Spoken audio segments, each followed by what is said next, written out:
اللهم اشف مرضانا، اللهم اشف مرضانا، اللهم اشف مرضانا وعاف مبتلانا، وخص منهم من حضر جمعنا أو أمن على دعائنا.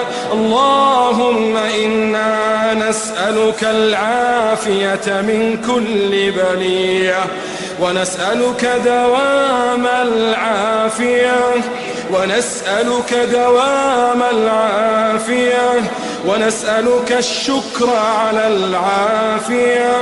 إلهنا عافنا في صحونا ومنامنا، عافنا في أبداننا، عافنا في ديننا ودنيانا. اللهم إنا نعوذ بعزتك وجلالك من مس الضر.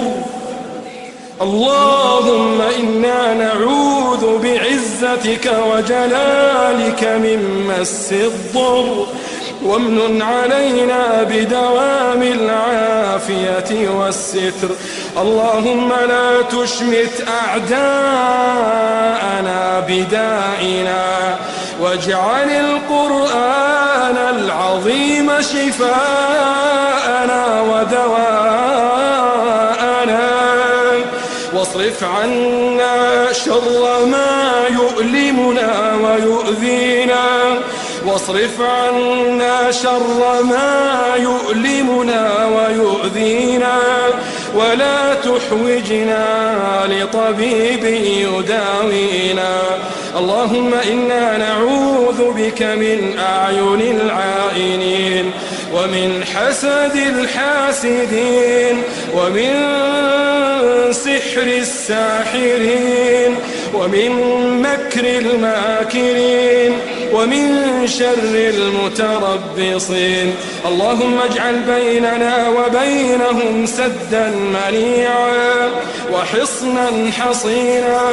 اللهم أنت أقوى منهم شأنا، أنت أقوى منهم شأنا، وأعز منهم سلطانا، ورجاءنا فيك أعظم من خوفنا منهم.